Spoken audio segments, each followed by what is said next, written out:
I don't know how many of you have heard the statement in your lives at some time or another.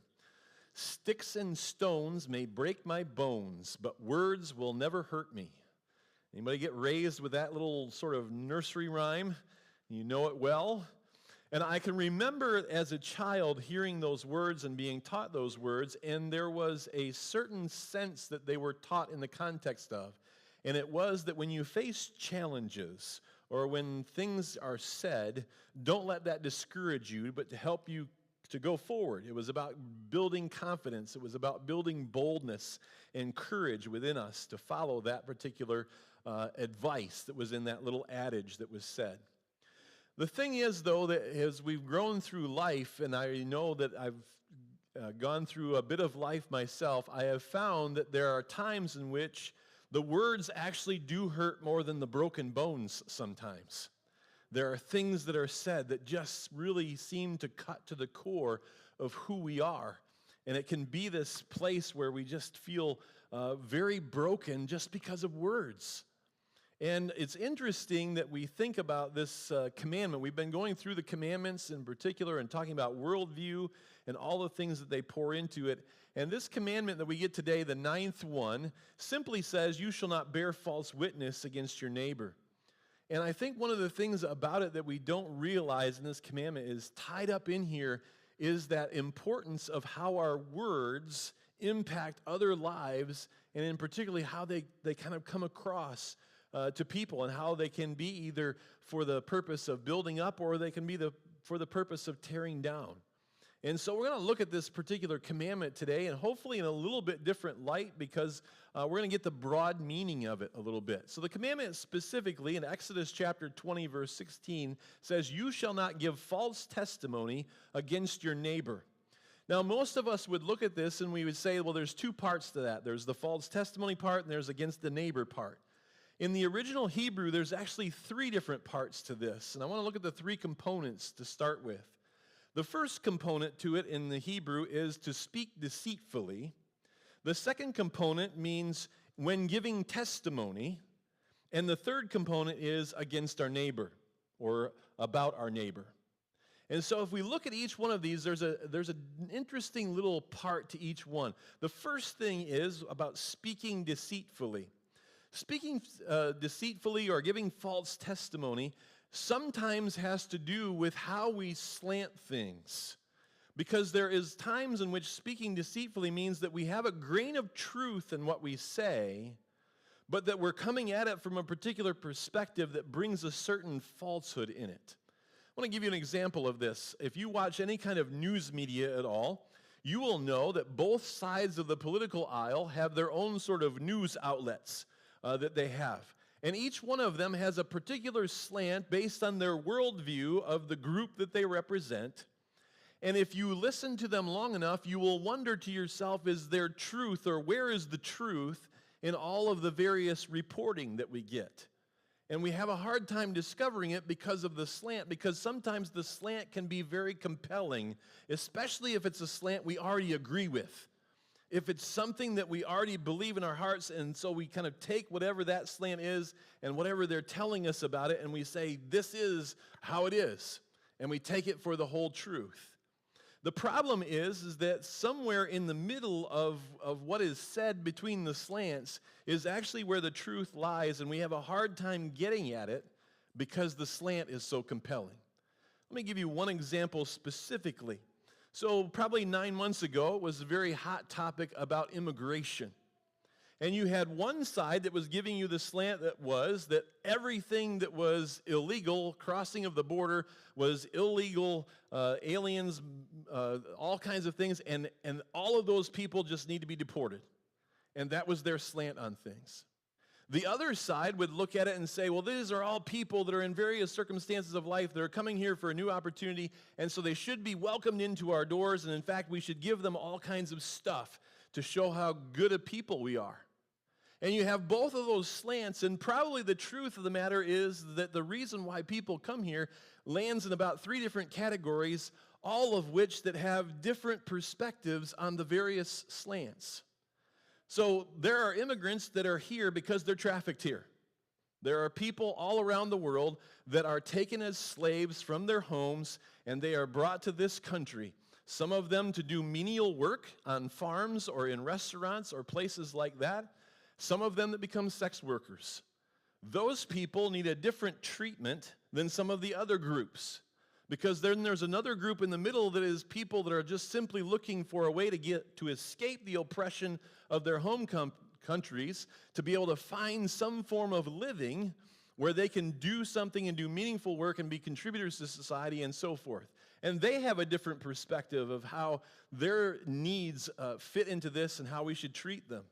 And then there's this third group that are the nefarious types that are trying to come here so that they can do things that disrupt everything. And they are people that have been released from prisons and people that are here as terrorists or trying to infiltrate or so forth. And every single one of those groups, it is true, are part of who's here. It is also true that if we're going to have a Christian worldview, that there is a different solution for each one of those groups too. The person who's been trafficked here needs to be freed, and they need to be healed. They need the time and the space to be able to do that. The person who's looking for that better life needs to find a path to citizenship, to do so in the right manner. Those that are here for the nefarious purposes probably need to be sent back home, or whatever the case might be. And that each one of them deserves something different in the way that we view them, but instead we have two slants and two parties that are there, that those are the only ways and the only options that are given. And that is speaking deceitfully when the slant or that perspective overrides the truth and the facts. Because the thing that's really most important about this commandment, just like all the others, there's a positive side to it. It is we're seekers of the truth. We want to be people who are about truth. We want to be those who give the perspective of truth on everything. And so that's why it's important to understand that speaking deceitfully component to this commandment. And then there's the testimony part. Don't let the falsehood come into your testimony. Now, testimony, we know that in a court setting, and that's kind of the context of the commandment here, is that when you are called as a witness, you are asked to tell the truth, and you affirm to tell the truth in that circumstance. And you are called as that witness because you are a first-hand participant or someone who was there at the event and you experienced it for yourself. They don't call witnesses who heard the story from someone else, because that's considered hearsay and it's not admissible in the courtroom setting.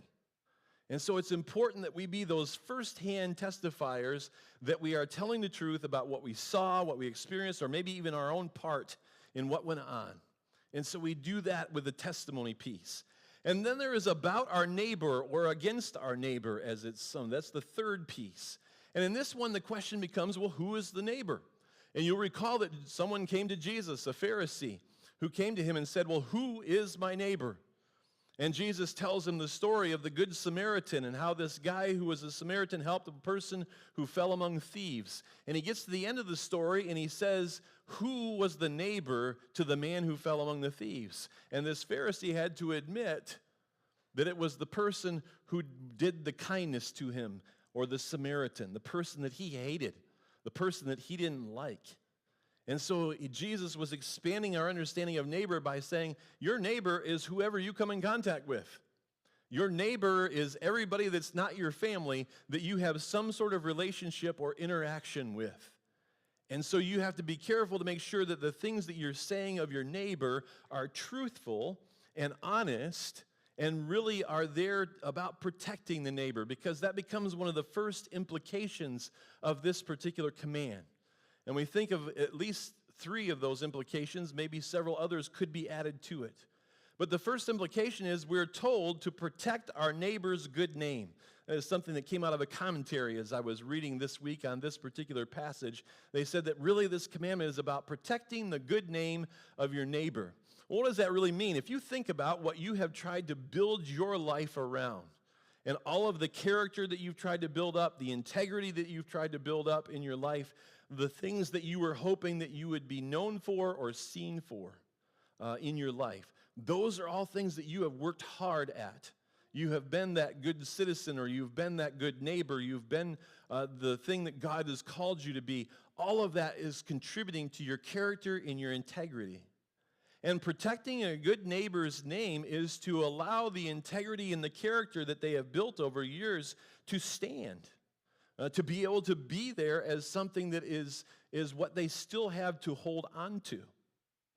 But so often we can have these words that come in that suddenly take character that has been built over years, and it's like they take a wrecking ball to it.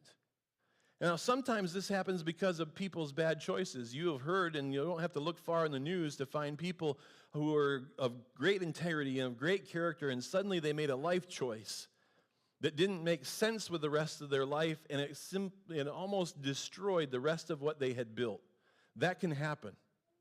But it's worse, or what the commandment here is developing at or pointed towards, is the idea that our words should not be the thing that destroys someone else's character or their good name. And it's interesting because even in the Old Testament, God told the Israelites, you have all kinds of neighbors. You have Egyptians, you have Assyrians, you have Samaritans in the New Testament, you have the Moabites and the Ammonites and everybody else. And even though they might be bad neighbors and have bad character, he says you still need to tell the truth about them. You still need to be honest in the circumstances that you're called to about those neighbors. And so that's an important part of this command, and one of the implications that's there. The second implication that's here is that we are to be a reflection of God's character with the way that we tell the truth and the way that we are honest with people. Because God desires the truth to be told, even in the circumstances where it's very difficult. I know all of us have probably been in a situation where maybe it was a family member or a close friend did something, and then there was an accounting that was called. Maybe in school this happened, where you had a friend, and your friend did something, and you know it was something that was wrong, and then the teacher is trying to get to the bottom of it, and the teacher comes to you and says, hey, who did this? Was it your friend? Because that's who everybody else is pointing to, and you're just like, oh, can you ask me a different question? We want to get out of it because we hate being put in that position, but we are called to be those who tell the truth in those, no matter how inconvenient it is, or difficult it is, or hard it is. Because one of the things about speaking the truth that God has for us is that he wants us to be able to be redemptive people. God's truth is what redeems us. Jesus is the way, the truth, and the life. Jesus is our Redeemer, and he is a truth teller because telling the truth is what allows us to have redemption into our lives. We are redeemed through the truth.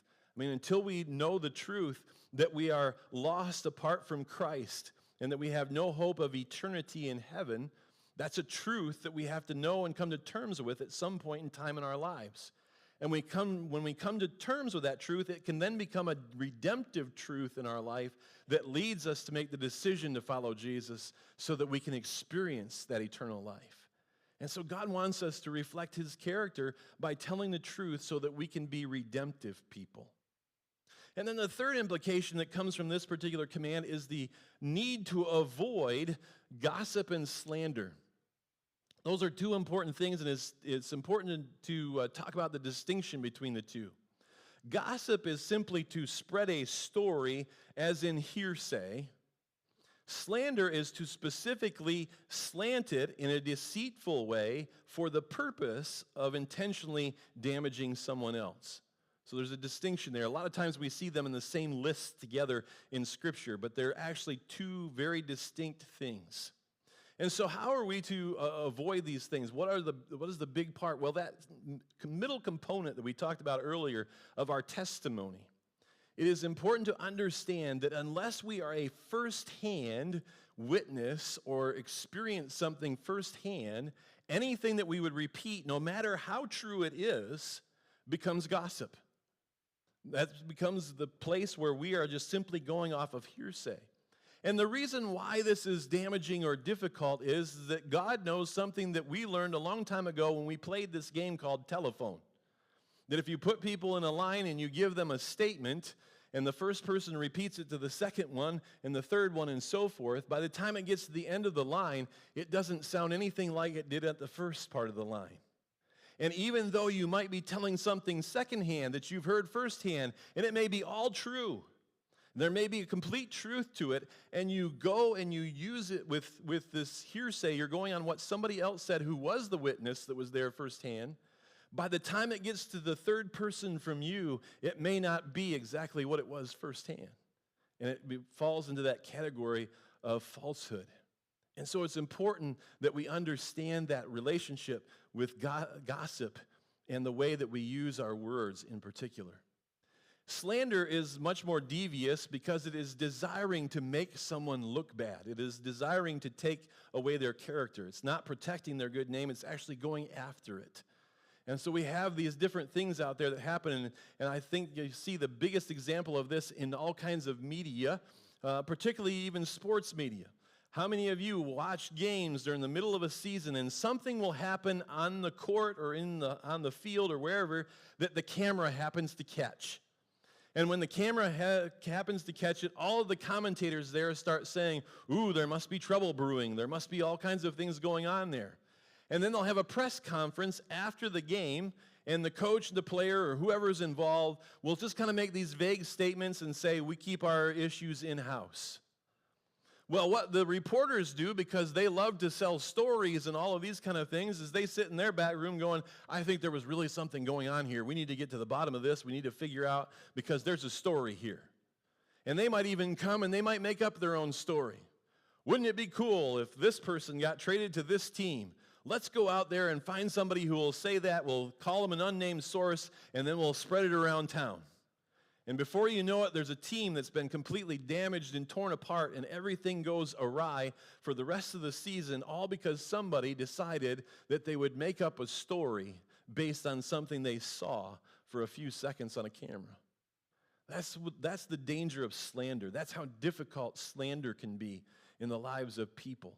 And it's important that we be truth conveyors in all circumstances, because we can be in those circumstances as well, where we become the person who might damage another because we've made up a story based on what we have seen in a particular situation without the full context. And the scripture tells us all of the damage that these things can bring havoc to life in. Proverbs chapter 11 and 13 and also chapter 20 verse 19 tell us that a gossip is one who brings the division or the disharmony in things. It directly contributes to disharmony or division or disunity. And then there is the other part. If we go further, Proverbs 16:28 tells us that a gossip is one who divides close friends. People who are close, who have good relationships, can be divided even by gossip. And if we go further, in 26:20 of Proverbs, it tells us that without gossip, quarrels die down. When there isn't a lot of spreading of extra things, then the quarrels themselves actually die down in a circumstance. And that's really what we're hoping to do by limiting those types of things in our lives. And so it's important that we speak the truth in those circumstances. But then there's some themes around this commandment too. Two themes in particular that are here. One of them is the truth will set you free. It's interesting, in John chapter 8, we see Jesus making this statement in verse 32. He says, you shall know the truth, and the truth shall set you free. What is interesting that he also makes this in the context of saying that truth and freedom comes when the relationship with him. When we start that relationship with him and we have that ongoing relationship with him, that's when we know the truth, and that's when the truth truly sets us free. And then he builds this contrast there, because in those same verses that follow, he says, I want to describe to you the enemy. I want to describe to you Satan. He is one who lies. It is his native language, is what he speaks constantly into the lives of people. He speaks into their lives unworthiness and guilt and shame and so many other things, because that's his native language, and he is the father of lies. And we are those that get held captive to lies. So many times the enemy is trying to deceive us, trying to divert our attention away from God. He's trying to bring us to places where we just don't see fully the truth. And when he does that, It is when we come to Christ and we find the truth that it truly does set us free because we've been in the chains of lies. Think about every person who starts a lie. They have to build another lie and another lie and another lie to cover all those things up until they're finally in such chains because of their lies that they can't do anything without knowing, did I cover all my bases? And so it leaves them in these chains. And Jesus said the truth comes so that you might have true freedom. And that you don't have to live under the slavery of those lies. And that's one of the themes of this commandment. The second theme is the important one of building others up. That's what our talk should be, one that is building, one that is encouraging, one that is meant to bring life and breathe life into people's lives. It is so important that we're able to do that. One of the things that was very clear to me several years ago, I worked as an aftercare overseer for some elementary students, 5th and 6th graders at Swayze School. And I would go over there, and this was every day of the week, 5 days a week, and they would have about 3 hours after school that these kids would hang out. It'd be about 15 to 20 of them. And I remember thinking the first few weeks, the thing that really struck me the most is that I couldn't believe how much they would tear each other apart with their words. It was just unbelievable to me. I mean, I was raised back in the day, not only with that first adage I told you, but I was raised with another adage. If you can't say something nice, don't say anything at all. And I remember thinking to myself, these kids did not learn that. I think they learned something the opposite. If you say something nice, you're going to be perceived as weak, so be as mean as you can. That was kind of what it felt like. They were just tearing each other down, one thing after another, calling each other names, telling them all of their weaknesses, doing all of the things to bully and pick on each other.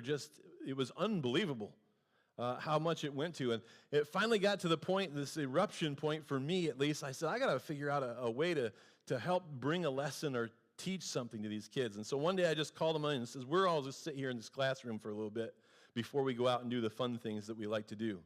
I said, I have to teach you something here.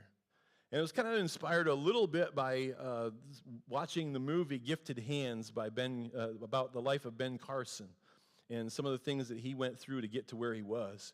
But I'm sitting there thinking of this, and so I tell them this story. I said, it takes 9 positive statements to undo 1 word of criticism or put down. I says, I want you to think about this. How many times have you put each other down just in the time we've been together today?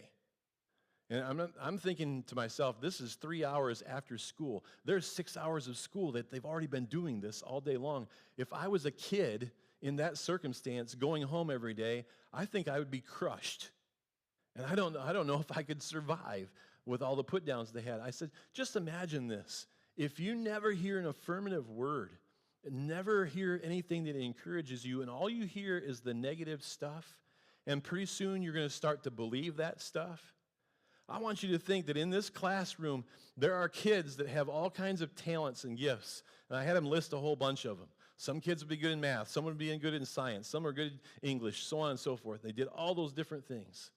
I said, just imagine this for a moment, that somebody here who's gifted in science is among this group that you're in. And they're really good at it, and they have a passion for it, and they want to learn more. And someday, maybe God has designed them to grow up and be a doctor. But because of all the put-downs that they have heard from you, they have felt like they are completely unworthy, that they have nothing of value to give. And so they decide, I'm not good enough to go be that doctor. And I said, just imagine someday when you grow up, you get to the place where you have an illness or a sickness. And that kid who is supposed to be called to be a doctor because they're gifted and they were passionate about it and they heard all of your put-downs, and they never actually got to the place where they became a doctor. And there was no doctor to be found because you had spent all of your life putting them down. What position would that put you in? It was kind of a thing we got done, and there was probably 3 kids that listened out of the whole thing. But you could see just the heavy weight of it that came on just those 3 kids that kind of had that light bulb moment that said, wow, we really could impact people's future in a way that would be detrimental to us down the road. And we have to think about that. The same thing is true for every time that we interact as well as believers in Christ. Part of our worldview is we should be those who are building others up, that are having that positive outlook on things, that are able to look forward to see the things that are possibilities, because God has designed each and every person to have a part and a role to play in moving this world forward to a good place. And we want to be those who build others up so that they can reach their full potential. Because so many times life hits them hard with lies, hits them hard with the things that say you're not good enough, you're not smart enough, you're not pretty enough, you're not whatever enough. We get a lot of that from the world. From the church, they should hear the positive side of things. And that's what the commandment really is about and what it's asking us to do and to be as believers in Jesus Christ. And so what is the challenge for each of us? I mean, it's very easy to get sucked into all these things. I know how easy it is to get sucked into gossip. I know how easy it is to get sucked into just, this happened over here, someone hears it, and you're just like, oh, wow, that's kind of strange. And then you find out later there's a whole other context that you didn't know to the whole thing. And we are quick to jump to conclusions without really going in and investigating all of it for ourselves. And so it's really important that we are careful with our words, that we're seeking to build each other up. God desires truth because the truth will truly set us free. Let's pray. Heavenly Father, we're thankful for the word of God that you have given us that has all truth. We're thankful for the truths that you share continually in life about who you are, about who we are as dearly loved creations and children of God. Lord, we just pray that each person here might understand how you see us and the truth of that. We pray also that you would help us to be those that see the potential and the truth in others, that we could be supporters and conveyors of that truth to them. And so, Lord, we just pray that you would work on our hearts, work in our lives, do the things that are needed to bring us to the place where we become the truth tellers that you would have us to be. We ask this in Jesus' name. Amen. Amen. Please stand for our